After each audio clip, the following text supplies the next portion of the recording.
La siguiente ponencia es a cargo de Ángel Ramiro. Ángel Ramiro, antes de presentároslo, voy a recordar de nuevo las normas básicas de funcionamiento del chat, dado que hay gente que se conecta ahora. Y es que las presentaciones duran 30 minutos en todos los casos, ¿vale? Todos los ponentes igual. Y una vez pasados esos 30 minutos, tendremos 10 minutos para preguntas, comentarios y dudas, que son recogidas aquí en esta sala por nuestro compañero Fran y en los auditorios por otros compañeros que se las trasladan. Vosotros, los que estáis en remoto, a través de la plataforma de streaming, también las vais añadiendo en la sección preguntas. Aquí también tengo a mi compañero Tony y los dos pues vamos a seguir con esta siguiente ponencia. Ángel Ramiro empezó en DS2, lo que ahora mismo se llamaría una startup, ¿vale? Y cuando entró a trabajar, ¿verdad, Ángel? Erais, pues, según nos contaste, pues unas 20 personas que queríais hacer chips de silicio, una locura en aquel momento, para una tecnología de comunicaciones que aún no existía. O sea, locura al cuadrado, la transmisión de datos por red eléctrica. Y parece ser que no lo hicisteis mal del todo, ¿no, Ángel?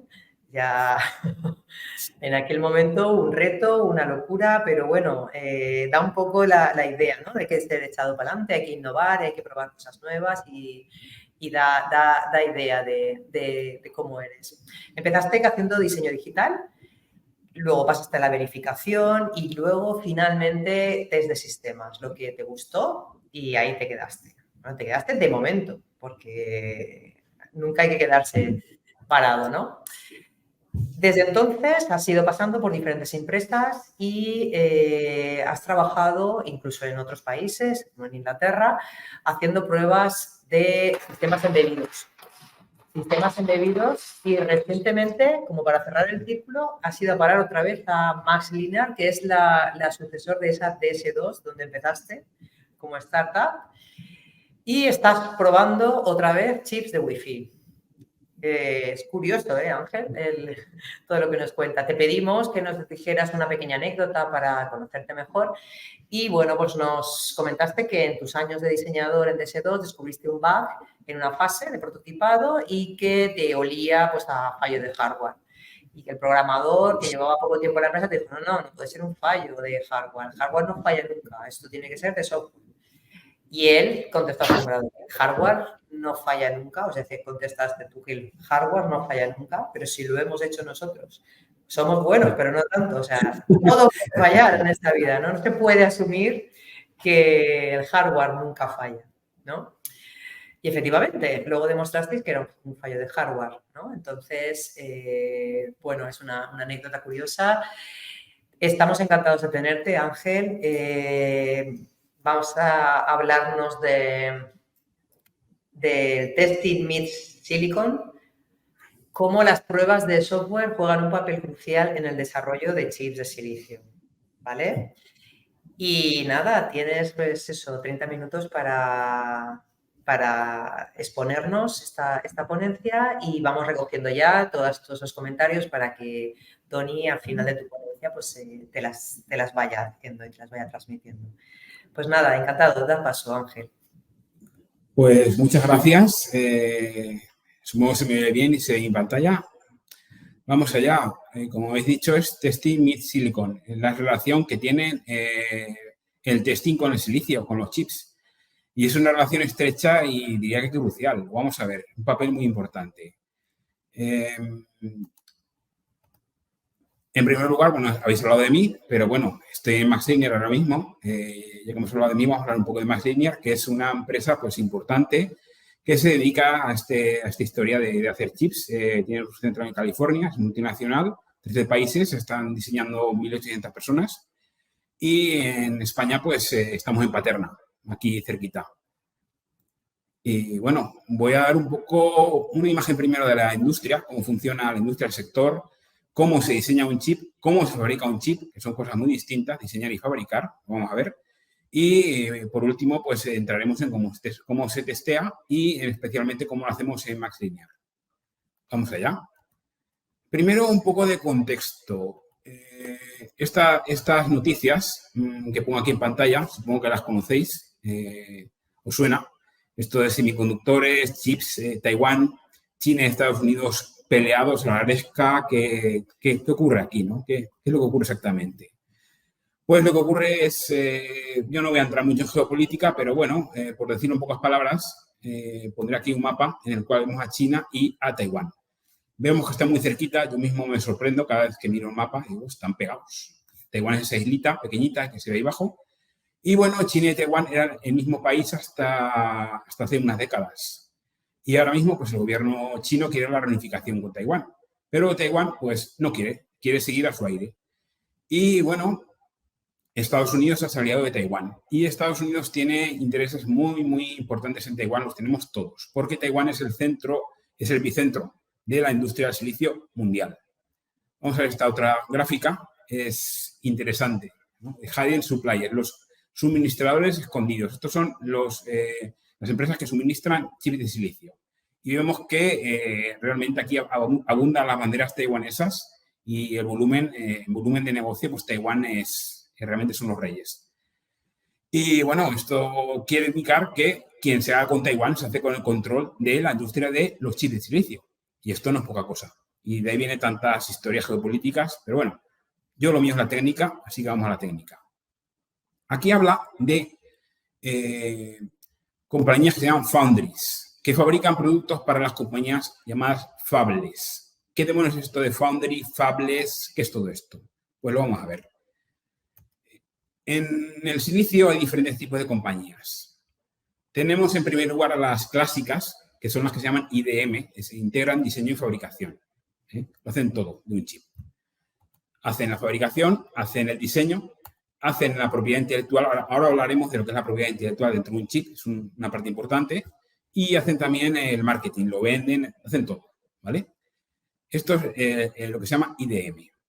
Y luego tenemos las foundries. La foundry quiere decir fundición de silicio, porque hacen, entre otras cosas, el silicio lo funden. Pero hacen muchas más cosas. Lo que hacen principalmente es fabricar. No hacen nada más, solamente fabrican por encargo. Y tenemos su contraparte, que son las fabless. Las fabless lo que hacen es que no fabrican nada, pero hacen todo lo demás. Diseñan el chip, su propiedad intelectual, hacen el marketing, lo venden, etc. Y ya, por último, como cuarto pilar del sector, están las design houses, las casas de diseño que fabrican, bueno, perdón, no fabrican, sino que diseñan para terceros. No venden directamente, sino que venden a otras. Y esto se entiende mejor si ponemos ejemplos, ¿vale? Vamos a ponerlos ahora. Aquí tenemos el cuadro completo. Y en ejemplos, pues, de las IDM, de las clásicas, pues tenemos las muy gordas, las muy viejas, tienen décadas a sus espaldas. Intel, IBM, las conoce todo el mundo. Infineon, Samsung, Micron, Toshiba, son muy famosas. En cuanto a las foundries, pues aquí tenemos las taiwanesas, TSMC y UMC, han salido en el gráfico de antes, arriba del todo. SMIC, que es China, pero que está muy lejos de las taiwanesas, y Global Foundries, que es americana. Y en las fables, por su parte, tenemos un montón de empresas, un montón de volumen. La parte gorda del negocio está aquí. El negocio está sobre todo concentrado en fables, en empresas que no fabrican. AMD, Qualcomm, Broadcom, MediaTek, Nvidia y la mía. Aquí tengo que poner MaxLinear porque si no mi jefe se va a enfadar conmigo, no es plan. Y bueno, design houses, también importantes, cuidado. ARM os suena, seguro. Es la empresa que hace los microprocesadores para Apple. Y también tenemos pues, otras que tienen un papel importante en lo que es el diseño, en herramientas de hardware, software para el diseño, Xilinx, Synopsys, Cadence. Esto es el cuadro completo muy incompleto, digo completo, pero muy incompleto. Hay muchísimas más empresas que las que se nombran aquí, pero es por dar unos pequeños ejemplos, para que más o menos se vaya aclarando un poco. Y bueno, ¿qué hacemos en una fabless como es la mía, como es MaxLinear? Y esto lo conozco bien, por estoy en una de ellas. Pues bien, solemos hacer chips de muchas clases, pero muy a menudo el producto estrella es un sistema on chip. Aquí vemos lo que es un sistema on chip esquemáticamente, un ejemplo, es un sistema completo dentro de un chip. Un sistema microprocesador que tiene sus entradas y salidas, sus sistemas de memoria, alimentación, puede tener interfaces analógicos y también la famosa IP, ¿Qué es la propiedad intelectual de la que he hablado antes? Intellectual property. ¿Qué es? Pues una parte muy especializada. Puede ser un motor de gráficos, un motor de encriptación, un procesador de comunicaciones, un procesador multimedia. Muchas veces en un teléfono móvil es todo eso a la vez, por ejemplo. Eso es gráficos, comunicaciones, todo eso junto. Y bueno, los sistemas chip pueden ser muy, muy complicados. Bueno, tenemos el firmware, obviamente, que es lo que es el software que maneja todo eso, también lo tenemos que diseñar. Y los sistemas chip pueden ser muy complicados porque pueden tener multi-CPU, o sea, muchas CPUs por ahí sueltas, y hay que hacer el código para cada una de ellas. Y obviamente, pues también hay que probarlo. Y esto pues complica bastante todo.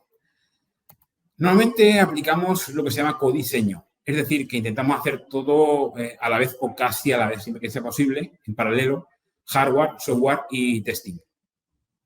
Esta es una norma que por lo general intentamos cumplir porque si no los plazos serían terribles. Si tenemos que esperar a que un chip esté entero para hacer el software y testearlo, nos moriríamos. Intentamos hacerlo todo como podamos a la vez. Bueno, esto más o menos es muy resumidamente lo que hace una Fabless. Ahora, ¿qué hace la Foundry? Lo de la Foundry es bastante más complicado. Vamos a ver. Foundry, fundición de silicio, lo hemos dicho. Silicio, aquí está el elemento 14.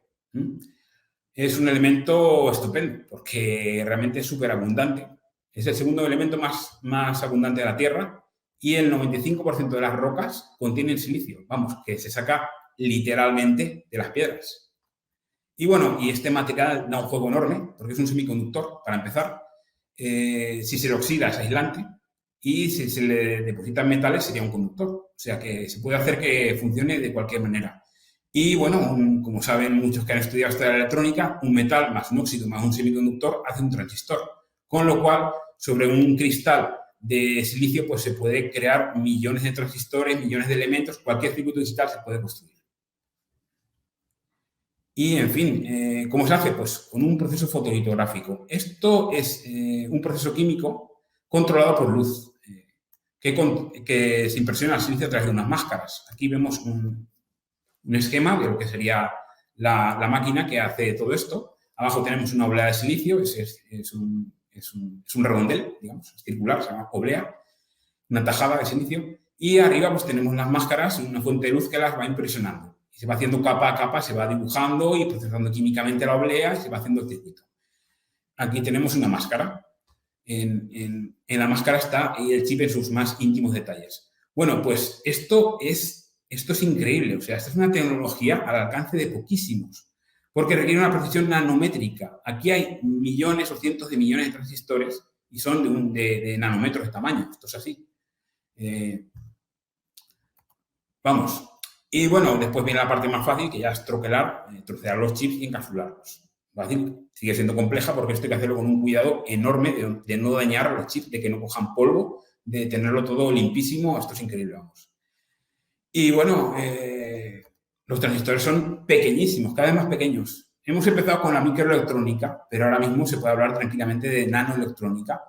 Esta gráfica llega hasta 2019, veis que llega a 7 nanómetros, pues ahora mismo estamos en 5 y se está preparando el salto a 3 nanómetros. Esto es brutal. Los transistores, el hecho de que sean más pequeños implica que son unitariamente mucho más baratos. Pero a la vez, la tecnología es más cara. Conforme se va aumentando la integración, el coste de las herramientas es más caro, el coste de la fabricación es más caro y el coste del I+D, de lo que cuesta saltar de una tecnología de X nanómetros a menos nanómetros, pues es más caro también. Y con esto, pues creo que se va entendiendo un poco por qué está todo localizado en Taiwán, en muy pocas manos, porque esto está al alcance de muy pocas empresas con unas inversiones billonarias y esto pues no lo puede hacer cualquiera. Y por eso el sector está estructurado así. Nosotros esto no lo podríamos hacer, pero lo encargamos, porque hay tantas fables para unas pocas foundries. Y bueno, ¿qué necesita la foundry para hacer un chip? ¿Qué le entregamos? ¿Qué le damos nosotros a las fables para que sepan cómo hacerlo? Bueno, pues lo que le damos es esto que se llama layout, que es un plano completo de todas las capas del chip, con todos los materiales que lo componen, etcétera, etcétera. Esto realmente no lo dibujamos directamente, sería una locura. Estamos hablando de millones de transistores, unos detalles increíbles. Esto no se puede hacer, es el resultado de un proceso por etapas. Este proceso lo vamos a ver sumeramente, es un proceso complicado, pero vamos a ver si puedo resumirlo. El proceso de diseño de un chip digital, un analógico, sería distinto. Partimos de una descripción HDL. HDL significa Hardware Description Language, es un lenguaje de descripción de hardware. Verilog o UHDL. Tú ves eso, la primera vez que ves un HDL y dices, esto parece un lenguaje de programación. Y de hecho lo es. Un HDL es Turing completo. Pero tiene características muy peculiares. Es un lenguaje pensado para describir cómo se va a comportar un hardware. De la descripción HDL hacemos lo que se llama una síntesis. La síntesis es ya la abstracción de un circuito digital, con unos componentes genéricos, puertas, etcétera.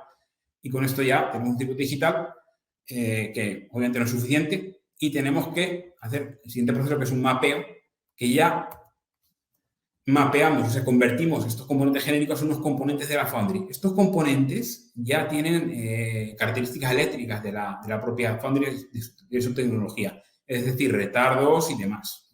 Los transistores de 5 nanómetros tienen unos retardos, de 7 tienen más, y así todo, ¿no? Y bueno, el siguiente paso de la NetDisk ya es, pues ya ir colocando cada componente en su sitio. El emplazamiento y rutado. Se van colocando y conectando todos los componentes y ya tenemos el layout. Y el paso final sería el tape-out. El tape-out es la entrega del layout a la Foundry. El tape-out, ¿por qué lo he puesto en rojo? Pues porque esto es crucial. El tape-out es un antes y un después. Es un momento vital en todo lo que es la vida de una fabless. Para la Foundry es ganar dinero, pero para la fabless es uff. Si tuviera que describir mi estado psicológico, mi estado mental, cuando hacemos un tape-out, es este. Es una tanda de penaltis. Te la estás jugando, pero bien. ¿Y por qué es así? Bueno, pues se entenderá mejor con esta transparencia que voy a poner ahora sobre el coste de fallos hardware. Como podemos ver, y esto no es ninguna sorpresa, conforme pasa el tiempo del proceso de diseño, el coste de los bugs son mayores. Esto ocurre en software también. Cualquier software, cuanto más tarde encuentres un bug, peor. Perfecto. Pero fijaos bien que a la izquierda sigue la gráfica, sigue una línea, la línea roja, sigue una evolución lineal. Pero una vez que se hace el tape-out, pasa a ser una evolución exponencial. Los costes se disparan salvajemente. ¿Por qué ocurre esto? Pues porque el silicio es, como ya hemos dicho, el silicio se cae de las piedras y el circuito está grabado en piedra. Esto es hardware. Esto no se puede cambiar como software. Esto hay que hacerlo bien hecho desde el principio. Esto tú le dices a la Foundry, mira, que es que un par de máscaras que hay que cambiar, un detallito, una conexión que nos ha fallado, y la Foundry te va a pasar una factura de cientos de miles de dólares. Y el caso peor no es ese. El caso peor es cuando te das cuenta de que has hecho un chip mal planteado desde el principio y que no funciona. No hay manera de que funcione. Tienes un cuelgue sistemático a los pocos segundos de arrancar. Y no hay remedio, hay que rediseñarlo. Pues en ese caso es lo que conocemos en el sector como hacer un llavero. Porque realmente hemos hecho un chip que no vale para más que eso, para colgártelo del pantalón, porque vamos, es un desastre absoluto esto. No digo que puede hundir una empresa, pero vamos, se pasa mal. Cuando esto te ocurre es espantoso. Y esto hay que evitarlo a toda costa, porque esto supone que has tirado millones de dólares a la basura. Así que hay que solucionarlo. ¿Y cómo? Pues muy fácil. Pues con nosotros los testers. Precisamente a base de test es cómo se consigue evitar que esto ocurra. Y bueno, ¿cómo se prueba un chip? Pues vamos a ir viéndolo. Vamos a ir viendo con su prueba. En realidad, los principios lo importante aquí es darse cuenta que los principios de test de software son perfectamente aplicables, mutatis mutandis, al proceso de diseño y de test de un chip. Vamos a irlo viendo. Tenemos el tape-out, aquí está en rojo también, el antes y el después, y tenemos la etapa anterior que se llama pre-silicon y la etapa posterior al tape-out que se llama post-silicon. Y dos procesos principales, verificación y validación. Aquí igual alguien arruga una ceja, porque verificación y validación significan cosas distintas en diferentes contextos. Pero en el contexto de silicio, se lo voy a explicar ahora. Digamos que el proceso más soft es el de verificación y el de validación el más hard. Vamos a irlo viendo. Empezaremos por la verificación. La verificación es un test de bajo nivel sobre HDL. O sea que el lenguaje de hardware del cual habíamos partido es lo que va a ser la base de este proceso. O sea, desde el principio. Y bueno, el hardware simplemente está simulado por software. Es decir, que este HDL no está escribiendo el hardware. No estamos gestionando hardware directamente en ningún caso. Y las herramientas que tenemos son un simulador de HDL, que hace que este HDL empiece a trabajar como un hardware y a mostrarnos cómo se comportaría el hardware final, y analizadores formales, que eso ya es test estático. ¿Y quién lo hace? Ingenieros de verificación digital. Este es un perfil interesante, porque un ingeniero de verificación digital debe tener dos características. Debe saber de dos materias. Debe saber de programación y debe saber de electrónica digital, las dos cosas. Y es un perfil buscado y bien pagado. Si veis por ahí en algún portal de empleo, Digital Verification Engineer o Design Verification Engineer o ASIC Verification Engineer, es uno de estos, ¿no? Entonces, pues, realmente son gente muy, muy valiosa. ¿Y qué es lo que hacen? Pues hacen esto que voy a enseñar ahora, un test bench de verificación. Todo esto que veis es software, ¿vale? Es software que está emulando hardware. Tenemos en primer lugar el DUT, dispositivo bajo test, es toda una parte del sistema, es lo que se va a convertir en hardware. El resto está modelando. El DUT está escrito en HDL, como hemos dicho antes, Verilog o HDL son los lenguajes HDL, no conozco más, creo que solo hay esos dos, pero vamos. Y luego el test bench ya hace otras cosas. El test bench emula el entorno. El entorno de simulación se analizan respuestas, se generan estímulos, hay modelos para verificar que el comportamiento sea correcto. Y todo esto no se hace en HDL, se hace en HDL pero con algo más, ¿no? Se hace un lenguaje de modelado de hardware. Ya con programación orientada a objetos, esto ya es más complejo. Aquí ya podemos jugar lo que queramos. Esto no se va a convertir en silicio, así que aquí pues hay que hacer cosas potentes.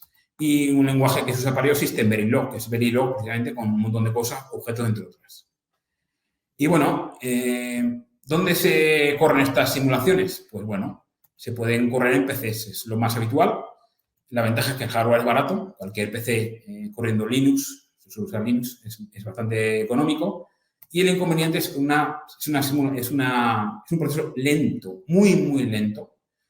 En un chip, segundos de ejecución de un chip son días de simulación. O sea, esto es terriblemente lento, es espantoso. Entonces, es problemático en este sentido. Si quieres testear un chip entero así, lo llevas mal. O tienes que tener paciencia. ¿Cuál es la solución? Pues no probar el chip entero, así de fácil. Esto, en realidad, son los test unitarios de toda la vida. O sea, probar componentes. Vamos a la base de la pirámide de testing y vamos probando componente a componente. Y entonces sí que es manejable. Y lo que hace el test bench es moquear el resto del chip y el software. Ese es así de fácil. Es como un unit test, pero de un software que emula un hardware. Esta es una posibilidad. ¿Que queremos testear todo el chip entero? Vale, pues hay una manera, sí. Emuladores. Estos emuladores les cargas el HDL del chip y te emulan el chip enterito. Y a una velocidad bastante buena, o sea, bastante mejor, es 300 a 500 veces el periodo de reloj del chip real. Y además con visibilidad total del hardware y el software. Puedes ver bit a bit qué pasa en el chip, bit a bit y ciclo a ciclo. Tienes un control absoluto. ¿Cuál es el inconveniente? Dinero. Esto cuesta una burrada de dinero. Esto es difícil permitírselo. Estos son decenas y decenas de millones de dólares cada cacharro de estos. Y, en fin, esto es lo que hay. Pero no solo tenemos la verificación. Como hemos dicho, hay dos procesos. Una es la verificación, que digamos que es la parte más soft, y tenemos la validación, que ya es más hard. Y esta se hace antes y después del tape-out. Pre-silicon y post-silicon. La validación es test de sistemas embebidos de toda la vida. Es un test de hardware y software. El hardware es un hardware real. Puede que no sea exactamente el chip final, pero se aproxima. En pre-silicon tenemos el chip emulado con lógica programable, FPGAs. Y en PostSilicon ya tenemos el chip final, tenemos unas primeras muestras, ya podemos hacer test en prototipos con los chips finales. Y herramientas software, tenemos los frameworks de test de toda la vida, de test embebidos, cualquiera vale. Y lo hacemos ingenieros de sistemas embebidos, somos ingenieros de software, pero con la particularidad que testeamos sistemas embebidos. Prototipado en FPGAs, el llamado PreSilicon. Aquí tenemos una pila de FPGAs con sus cables y tal. Y bueno, esto tiene ya una velocidad bastante aceptable, de entre 10 y 100 veces del reloj del chip real. En ocasiones, en algunas aplicaciones podemos llegar incluso a la misma velocidad del chip real, dependiendo de la complejidad. Pero bueno, esto ya, pues muy bien. Visibilidad limitada. No tenemos tanto control como en los simuladores, pero bueno, podemos ver cosas, podemos meter cablecitos, conectarlo a otros equipos. Coste asequible. Aquí ya es caro, pero vamos, no es ningún disparate. Nos lo podemos permitir y vale la pena. Y como ya he dicho, interfaces estándar para interoperar con equipos reales y emular lo que es el entorno del chip. Y ya cuando estuviéramos en PostSilicon, tenemos las primeras muestras que nos llegan, ya podemos pues, montar prototipos reales, y que están testeando el chip final a la misma velocidad, obviamente, del chip final. Y suele haber dos fases. Una primera fase es el bring up, que son pruebas iniciales de chip, a ver cómo marcha eso, a ver si no lo hemos liado demasiado. Y una vez hemos hecho unas pruebas básicas, pues ya pasamos a hacer una validación de sistema, que sería pasar los mismos test que hicimos en FPGAs, los mismos test que hemos desarrollado se pueden pasar al chip y comprobar que los resultados son los mismos.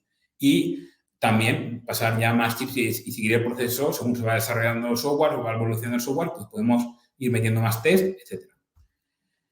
Y bueno, esto es complicado. La validación tiene desafíos que vamos a nombrar a continuación. Uno notable es que el hardware cambia. Sobre todo en PreSilicon el hardware cambia. O sea, detectan fallos, los arreglan, cambian cositas y hay que estar al tanto de estos fallos. No solo cambia el hardware, cambia el software. Perdón, no solo cambia el software, sino cambia también el hardware. La disponibilidad de prototipos es importante.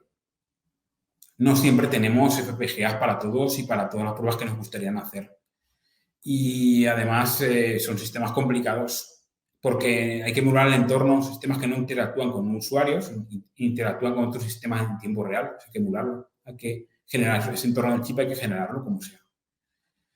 Y otro problema es que los bancos de test son heterogéneos. No podemos montar un banco de test que emule todos los entornos posibles de un chip. Hay que montar varios distintos y esto complica la cosa. Y, en fin, tenemos bastante complejidad. Un chip es complejo. O sea, realmente lo hacemos el chip para resolver un problema complejo, para hacer algo que requiera, pues ya lo he contado, encriptación, gráficos, comunicaciones. Son cosas complejas las que hacemos con un chip y cuando un chip es complejo, pues obviamente testearlo es complejo. Y bueno, la gran pregunta, ¿cómo es la validación? ¿Manual o automática? Bueno, pues en general intentamos que sea automática, siempre que sea posible. No siempre es posible, pero se intenta todo lo que se pueda. Hay algunos clichés al respecto. Esto me lo encontré en Tutorials Point, diferencia entre software testing y embedded testing. Y me veo aquí de repente que el test de sistemas embebidos es mayormente manual. Y yo digo, ¿qué? ¿Pero por qué tiene que ser así? Démonos cuenta de una cosa, estamos en el año 2023. O sea, automatizar nunca ha sido tan fácil. Nunca ha habido tantas herramientas, tenemos de todo. Tenemos lenguajes, framework, herramientas de management, tenemos metodologías, tenemos gente que sabe hacerlo. Y los beneficios pues son notables, ¿no? Tenemos un manejo de la complejidad, no siempre es fácil testear manualmente algo que es tan complejo, entonces hay que buscar ayudas, hay que automatizar cosas, no ya por todo el tema de que los test se ejecuten una y otra vez, sino que hay cosas que te vuelven loco para testearlo manualmente. Y bueno, y por supuesto, la integración continua, que también conocemos y se han nombrado en otras ponencias, que es, no voy a hablar sobre ellas, claro, pero en fin, ya lo sabéis, es pues eso. A medida que vas desarrollando, pues vas testeando. Y de esa manera, pues los fallos los pillas tan pronto como aparecen. Metes un fallo hoy y mañana te has enterado de que has metido un fallo, incluso antes. Y bueno, esto más o menos pues da un panorama de cómo es el testeo de un chip y lo importante que es para tenerlo bien y la relación que hay con técnicas de software toda la vida. técnicas de test de software todavía se aplican tranquilamente al testeo de chips. O sea, esto no es nada infernal, nada, digamos, de otro planeta. Pues, en realidad es lo de toda la vida. Y bueno, voy a explicar un poquito cómo es la validación de MaxLinear, que tenemos un sistema montado, pues, porque tenéis, supongo, curiosidad de saber esto, cómo lo hacéis. Pues mira, pues muy sencillo, tenemos como herramientas. Ángel, ¿Sí? si puedes ir finalizando, porque así tenemos muchas preguntas, ¿vale? Finalizo. Y así te podemos hacer alguna, ¿vale? Bueno, pues básicamente tenemos, esto costará nada. Tenemos scripts en Python, RoboFramework, repositorio Git, Bitbucket, son herramientas bastante estándar. Jira para tareas, para incidentes, Management, Octane y X-Ray, son plugins de Jira. Ejecución controlada por Jenkins y todo junto, MaxLinear, nosotros somos los que hacemos la integración de todo esto. El pegamento que une todas estas partes y las hace colaborar. El entorno, pues simplemente es un repositorio de QA, con scripts y tal, el servidor de integración continua Jenkins y los bancos de test automáticos y todo esto, pues se hace funcionar. Cuando ejecutamos, arrancamos el test plan en Jenkins, ya sea por una persona, por un repositorio de software o por una forma programada, automática, y se genera un test plan y unos test cases que se obtienen del repositorio. El segundo paso es distribuirlo a los test cases, a los bancos de test en función de qué equipo sea necesario, si está disponible o se está ejecutando otros tests, porque a veces hay mucha cola, se va distribuyendo todo y cuando se han acabado los tests se recogen los resultados. Y se almacena en el repositorio historia de ejecuciones, incidentes, notificaciones, integración de código, muy importante para la integración continua. Si el test ha ido bien, se integra. Si no ha ido, pues se avisa para que se arregle. Y creo que eso es todo. Bueno, a ver qué preguntas tenemos. Pues sí, la gente es muy curiosa, ¿eh? Quiere saber un poquito más de este tema. La más curiosa de todas es ¿cuántos llaveros referidos a estos chips has hecho en tu vida? ¿O has encontrado? Pues realmente, pues creo que ninguno. O sea, a ver, hemos hecho algún que no funcionase en absoluto ninguno. Hemos hecho alguno que no iba demasiado bien y luego ha habido que hacer una nueva generación. Pero nos ha servido para hacer muchas pruebas y para hacer una validación por Silicon buena antes de preparar la siguiente generación. O sea, que en ese sentido, pues hemos tenido suerte de no haber hecho nunca un llavero. Pero el miedo al llavero lo hemos tenido siempre, siempre. Hombre, siempre está ese miedo de producción, siempre está ahí el miedo. Sí. Vale, tenemos otra pregunta. Nos indica, hoy en día la seguridad ha tomado una gran importancia. ¿Siguen el mismo proceso para la detección de fallos de seguridad en el diseño del chip o sigue un camino diferente? Creo que no es un tema que yo maneje, pero hasta donde sé lo mismo. O sea, como que pruebas de seguridad se hace exactamente lo mismo. Sí que es verdad que hay pruebas un poco particulares de hardware, pero el hecho de ser un chip no lo cambia. O sea, test de penetración y cosas así, es más o menos lo mismo. Sí. Vale, tenemos otra que pregunta, ¿no probar el chip completo qué riesgos puede provocar? ¿Y cómo podríamos realizar una prueba parcial con una buena cobertura? ¿No probar el chip completo? Bueno, es lo que hacemos siempre, no lo probamos completamente. De hecho, en verificación ya nos avisan, oye, que no hay muchas cosas que no hemos podido probar. Y intentamos enfocar la validación pre-silicon a probar lo más esencial del chip. Hay que priorizar, hay que hacer un triaje, digamos, de características que más nos interesan y también aplicamos la regla del miedo. Eso muy a menudo. Nos dicen, esto es lo que más miedo nos da, lo más nuevo, lo más arriesgado, nos lo dicen los de verificación, los de diseño. Nos van indicando un poco el camino para cuando hagamos el testing pre-silicon, pues intentar cubrir un poco todo. Pero el riesgo cero no existe.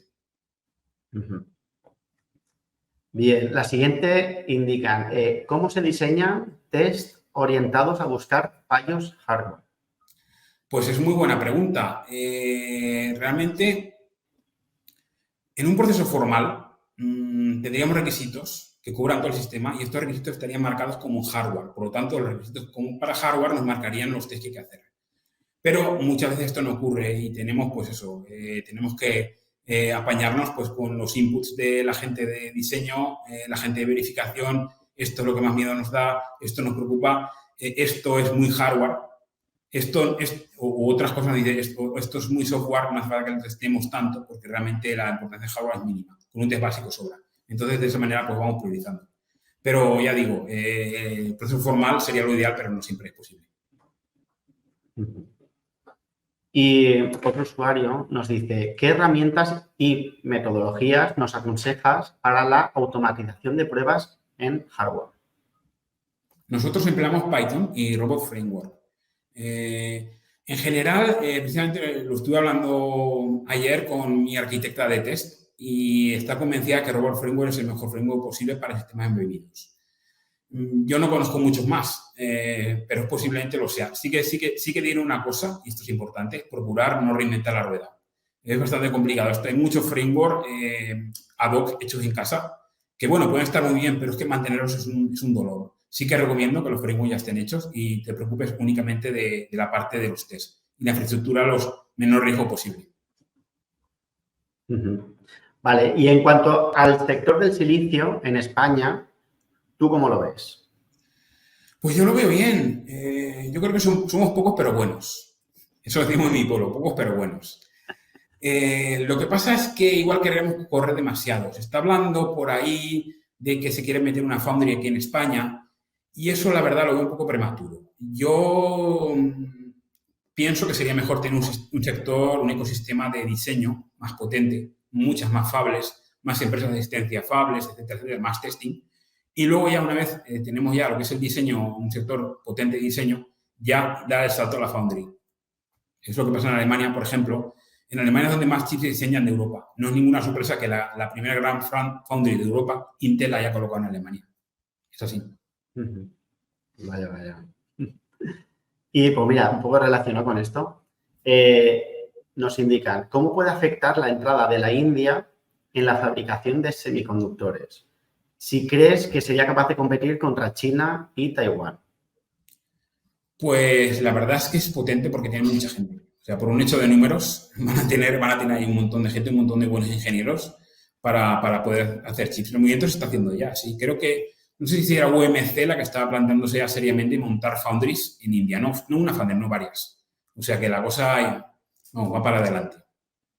Sí, van a jugar un papel importante, estoy seguro. Sí. Sí, ¿no? Se van a ver afectados un poquito. Entra en juego más gente, pues al final también viene bien. También el mercado hay que moverlo. Pues bien, sí. Pues vamos a ir a por la última, que nos indican, para la fabricación de chips, dice, ¿qué sería mejor utilizar? ¿El silicio o el cupratos antiadherente? En tecnología no estoy muy puesto, la verdad. El gran problema de ir a otros materiales es que son tecnologías nuevas. El silicio está muy trillado, lo conocemos muy bien.